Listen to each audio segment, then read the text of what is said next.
만약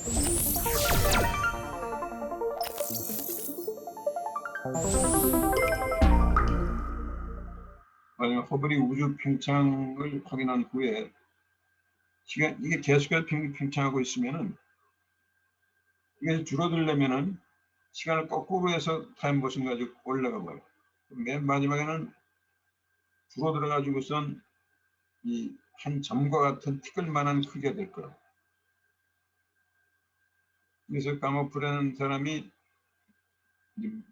미국 물리학자인데 대폭발 이론을 제청했어요.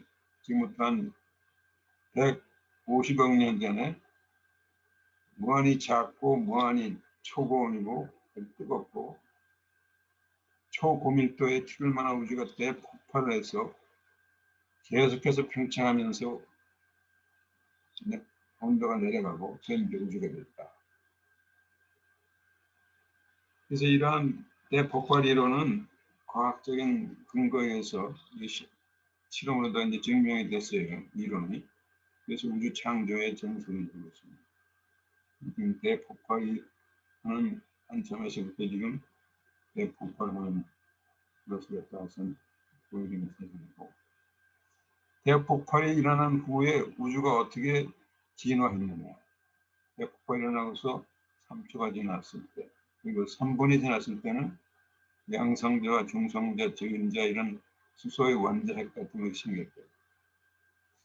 근데 50만 년이 지났을 때는 이런 양성자, 중성자, 적임자가 결합해가지고 수소 원자를 만들고 또 그것이 헤리움 원자를 만들고, 근데 10억 년이 지났을 때는 별하고 이제 원시 은하계가 생기고 150만 년 지난 뒤에는 현대 은하계가 되는 것이었어요.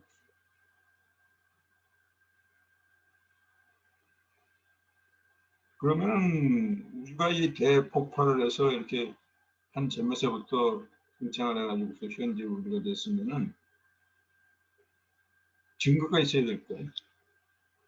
지금 우리가 몇만 년 전에 그 어떠한 동물이 살았다 하는 것을 화석을 가지고 알 수 있죠. 그런 마찬가지로 대폭발이 일어났으면 그거에 대한 화석이 있어야 될 거예요. 그것을 우리가 이제 대폭발의 흔적을 그 증거로 다 내세우는 것이 어떤 그 거대한 우주가 마이크로파로 변해가지고서 우주 배경 복사, 화강으로다가 남아 있어요. 그래서 미국의 펜지아스와 윌슨이 실험을 통해서 이건 발견을 했어요. 또 미국의 그 코비 위성, 이런 코비 위성을 가지고서 우주 배경 복사 같은 관측을 해보니까 모든 방향에서 다 복사선을 관측할 수가 있는데, 그러지만 그 대폭발이 일어나가지고서 이것이 균일하게 수소 원자 구름이 분포가 됐으면 오늘 같은 갤럭시,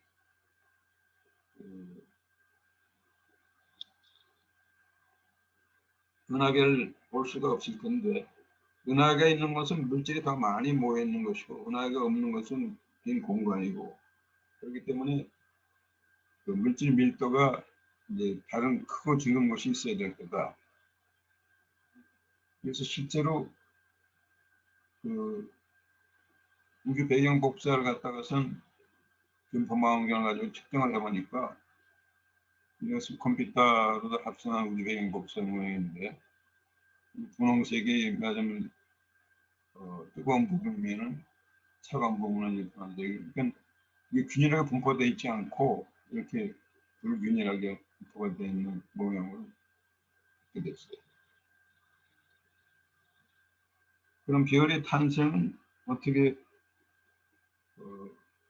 되고 별은 또 어떻게 되느냐? 우리 인간이나 모든 생물은 탄생하고 나서 또 최종 생명이 끝나게 되면 어떤 수명을 갖고 있죠.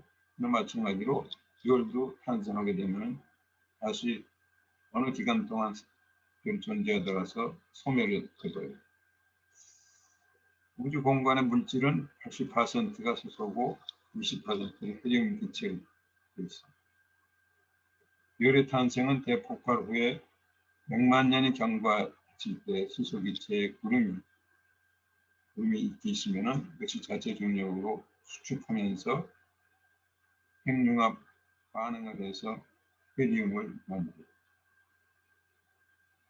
중수소가 이렇게 결합을 해서 헬륨을 만들 때 이때 이제 에너지가 발생을 해요.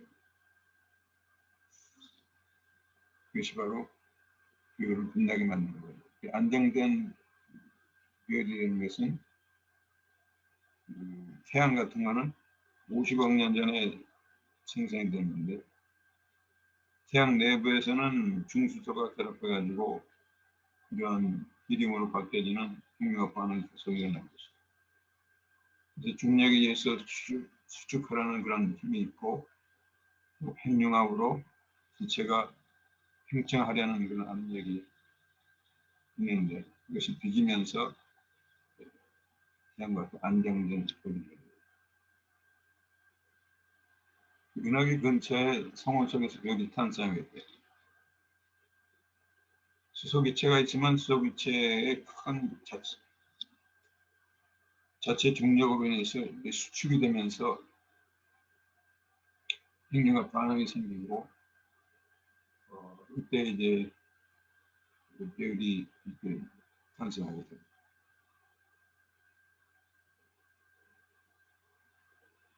근데 별이 이제 종말을 구하게 되는 것은 해결료가 다 소진되었을 때 해결료가 다 없어지게 되면은 자체 중력에 의해서 이게 수축해가지고 어느 한계점에 수축을 멈추고 이것이 백색 난쟁이 별이나 또는 중성자 별을 만들고 또 별의 질량이 태양 질량의 1.5배보다 큰 경우에는 별의 중심부가 수축하면서 중성자 별이나 블랙홀을 만들고 별의 폭발을 해요. 그래서 별의 외부는 태양빛이 몇만 배 밝은 초신성을 부르는 폭발이 있는 것입니다. 그래서 슈퍼노바라고 우리나라 2조 선조 때에도 슈퍼노바 객성에 걸려서 수년별이 나타나서 몇 달 동안 나타났다가 사라지는 그런 것을 관측했습니다 이건 에타 카리네라는 그런 별이 중수소가 소진되면서 폭발을 해가지고서 이제 밝은 부분은 이제 천수행되는데 이 폭발하는 상황입니다. 그래서 이제 블랙홀이라는 것은 말하자면은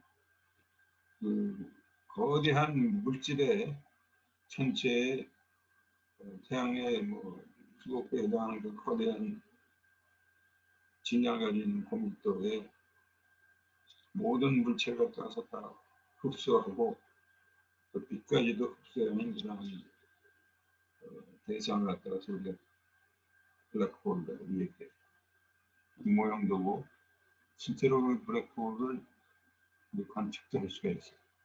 모든 물질과 빛까지도 완전히 흡수할 수 있는 그런 초고밀도 초중량을 가진 대상을 얘기하는데 최초 실험적으로 발견된 블랙홀은 작년에 지구에서부터 5,500만 년 광년 떨어져 있는 은하계에서 이런 블랙홀을 발견했어요. 여기서 블랙홀은 여기 까만 중심부가 이 블랙홀이고 블랙홀은 까맣기 때문에 관측이 되지가 않습니다. 그래서 저희 부분에 이제 밝은 부분이 있기 때문에 이게 블랙홀이라고 하는데 밝은 부분은 어떻게 생겼냐면 이 주변에 있는 기체, 수소라는 헬륨 기체들이 공기를 빨려 들어갈 때 이것이 밝게 이제 빛나는 그런 불꽃이 되어 있는 거죠. 그걸 보고 알 수가 있어요.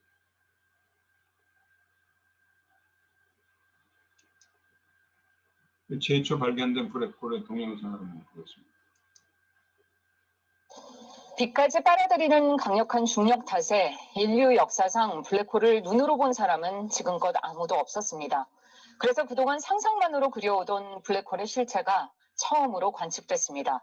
수년에 걸쳐 전 세계 수백 명의 천문학자가 노력한 결과인데 우주 형성의 비밀을 밝혀낼 이번 성과에 과학계는 그야말로 흥분에 빠졌습니다.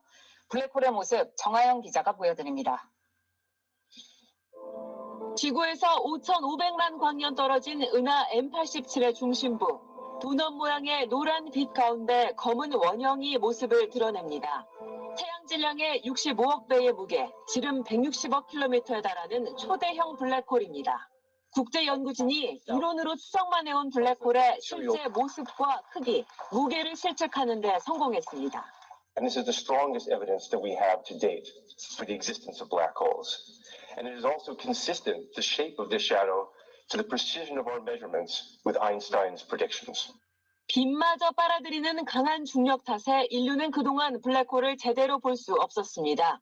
이번 촬영 역시 블랙홀 본체가 아니라 경계면인 사건의 지평선 주위에 맴도는 빛을 통해 블랙홀의 윤곽을 관측한 겁니다.